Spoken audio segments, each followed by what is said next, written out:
ওকে, সবাই কেমন আছো? আজকে আমরা দেখাবো কিভাবে আমরা অনলাইনে এক্সাম মানে 100% সঠিক এবং এক্সামটা অ্যাটেন্ড করতে পারি, যাতে কোনো স্টুডেন্ট মিস না করে সেই প্রসেসটা আমরা দেখব। প্রথমে আমরা একটু বলে রাখি আসলে আমাদের এক্সামগুলো কি রিলেটেড হবে, রিটার্ন না কুইজ টেস্ট। আমাদের এমসিকিউ টাইপ হবে, অর্থাৎ আমরা একটা কুইজ টেস্ট এক্সাম নেব। তো এর মধ্যে যে সাবজেক্ট হোক, সেটা রসায়ন হইতে পারে, পদার্থ হইতে পারে, অঙ্ক হইতে পারে, ইংলিশ হইতে পারে, প্রত্যেকটার জন্য 10 মার্কস থাকবে বরাদ্দ, এবং সময় থাকবে 30 মিনিট। আশা করি এতটুকু নিয়ে কারো কোনো কনফিউশন নাই। 10টা এমসিকিউ থাকবে, 10 মার্কস এবং সময় 30 মিনিট। এবার আমরা আসি যে কিভাবে আমরা এই কুইজ টেস্টে অংশগ্রহণ করব। তো প্রথমে আমরা একটু খেয়াল করি, আমি এখানে একটা ইমেল অ্যাড্রেস থেকে দেখাচ্ছি, কারণ তোমাদের কাছে এরকম একটা লিংক যাবে, এই যে এইচটিটিপি বা সামথিং এরকম একটা লিংক থাকবে তোমাদের মেসেঞ্জার গ্রুপে। যার কাছে যে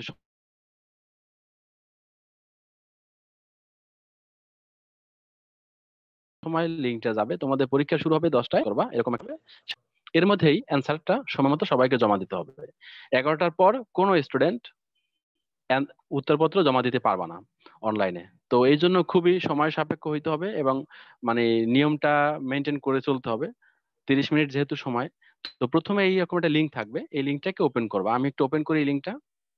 তোমাদের লিঙ্কটা মূলত ফেসবুক মেসেঞ্জারে দেওয়া হবে, সেখান থেকে তোমরা ওপেন করবা। ওপেন করলে অলরেডি অনেকেই পরীক্ষা দিচ্ছে, তোমাদের এটা একটা নিয়ে একটা ধারণা চলে আসছে। তারপরে যারা এ সম্পর্কে অবগত না তাদের জন্য বলা। তো যে কাজটা করতে হবে, এরকম একটা লিঙ্ক ওপেন হইলো, এখানে দেয়া আছে পারফরমেন্স টেস্ট কেমিস্ট্রি। তো আমাদের থাকবে কুইজ টেস্ট 1 বা এরকম 2, সাবজেক্ট উল্লেখ করা থাকবে, কি কি বিষয় আছে, রিকোয়ার্ড লেখা আছে, স্টার চিহ্ন দেওয়া। তার মানে এই তিনটে জিনিসকে বাধ্যতামূলক। এখানে স্টুডেন্ট নেম, মনে করো আমি আমার নাম দিলাম জাহিদুল ইসলাম। তারপরে এখানে আইডি নাম্বার, ধরো আমার আইডি নাম্বার হয়েছে 2020-10, আজকের ডেটটা দিয়ে দিলাম, ঠিক আছে, 22/11/2020, এটা আমার আইডি নাম্বার। ডিপার্টমেন্ট আমি ইলেকট্রিক্যালের, যেহেতু আমি ইলেকট্রিক্যাল দিয়ে দিলাম। তোমাদেরও ডিপার্টমেন্ট ওরকম তোমরা ইন্ডিকেট করবা। ডিপার্টমেন্ট হয়ে গেল। এবার আসি আমরা অ্যান্সারে। তাহলে আমার কথা হয়েছে যে ম্যান্ডেটরি ফিল্ড গুলা ফিল আপ না করলে তোমরা কেউ অ্যান্সার শিট সাবমিট করতে পারবা না। এই জন্য নাম, আইডি নাম্বার এবং ডিপার্টমেন্ট সবাই সঠিক করতে হবে। এবং কারো যদি আইডি নাম্বার ভুল হয়, তার রেজাল্ট কিন্তু পাবলিশ হবে না, তার রেজাল্ট কিন্তু দেখতে পারবা না। এই জন্য সবাই এই নাম সবগুলা সঠিকভাবে ফিল আপ করতে হবে। এবার আসি অ্যান্সার শিটে। এখানে বাধ্যতামূলক করা হয় না, 10টা অ্যান্সার তুমি যদি 2টা পারো 2টা ফিল আপ করবা, অর্থাৎ তোমাকে সঠিক। তবে সবাই চেষ্টা করবা সবগুলা উত্তর সঠিক করার জন্য, কারণ তোমাদের টিচাররা যে ক্লাসগুলো নিয়েছে অনেক সহজ করে নিয়েছে, এবং তোমরা আশা করি সবাই ভালো অ্যান্সার দিতে পারবা, 10-এ 10 পাবা। এরপর আমরা দেখি কিভাবে অ্যান্সার গুলো করবো। ধরো এখানে অ্যালুমিনিয়ামের প্রতীক দেওয়া আছে, আমরা জানি অ্যালুমিনিয়ামের প্রতীক হচ্ছে এল, সুতরাং আমাদের এটা সাবমিট করলাম। আমরা এখানে সঠিক অ্যান্সার দেখতে পারবো না, তো টিচাররা বাছাই করবে যে কারটা সঠিক হয়েছে। এরপরে পানি কয় অবস্থা থাকতে পারে, আমরা জানি পানি 3 অবস্থা থাকতে পারে, সুতরাং এটা দিব আমরা 3। এভাবে আমরা অ্যান্সার যাচ্ছি। তারপরে সোডিয়ামের পারমাণবিক সংখ্যা কত, আমরা সবাই জানি সোডিয়ামের পারমাণবিক সংখ্যা হচ্ছে 11। উপশক্তি স্তর কয়টা, উপশক্তি 4টা স্তর থাকে, এস, পি, ডি, এফ। তাতে আমরা যেহেতু জানি এস, পি, ডি, এফ, এখন কোথায় আছে সেটা খুঁজবো। এখানে এস, পি, ডি, এফ কেবলমাত্র প্রথম অপশনটাই আসে, সুতরাং আমরা এটা ক্লিক করলাম। এবার আসো, উপশক্তি স্তর ডি তে সর্বোচ্চ কয়টা ইলেকট্রন থাকতে পারে। আমরা জানি যে ডি তে সর্বোচ্চ 14টা ইলেকট্রন থাকতে পারে, সরি, ডি তে হচ্ছে 10টা ইলেকট্রন থাকতে পারে, এস এ 2টা, পি তে 6টা এবং ডি তে 10টা। তার মানে 10-এ ক্লিক করব। এরপর পটাশিয়ামের যোজনী কত, এর মানে এই না এই কোশ্চেনটা তোমাদের পরীক্ষার সময় আসবে, এটা একটা স্যাম্পল কোশ্চেন।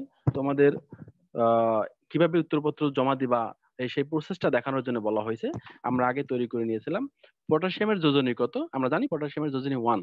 তো নিচের কোনটি সম্ভব, দেখো 1p, 2d, 3f, 4p, এর মধ্যে 4p কেবলমাত্র সম্ভব। তোমাদের ছাড়া এগুলো শিখাইতেছে, অর্থাৎ তোমরা সবগুলা নিজেদের মতো করে সঠিক অ্যান্সার সবাই করতে পারবা। এরপরে দেখবা যে তোমাদের নাম সব ঠিক মতন হয়েছে কিনা, আইডি নাম্বার, ডিপার্টমেন্ট সব ঠিক হয়েছে কিনা, অ্যান্সার শিট গুলা তোমরা ফিল আপ করছো কিনা, তারপরে তোমরা সাবমিটে জমা দেবা। এই, আর কোনো কাজ নাই, সাবমিট হয়ে গেলে তোমাদের কাজ শেষ। এখানে সাবমিট, কারো কারো বাংলা ফরম্যাট যাদের আছে তাদের ওখানে থাকবে জমা দিন, তো বাংলা লেখা থাকতে পারে, তো কোনো সমস্যা নাই, জমা দিন বা সাবমিট সেম কথা, একই কথা। সাবমিটে ক্লিক করলাম। তো এই যে your response has been recorded, অর্থাৎ তুমি যে অ্যান্সার দিছো সেটা রেকর্ড হয়ে গেছে। এটা কোথায় গেল কি হইলো তোমাদের কারো কোনো দেখার দরকার নাই। এটা যে টিচাররা তোমাদের ফর্মটা দিয়েছে তার কাছে চলে যাবে।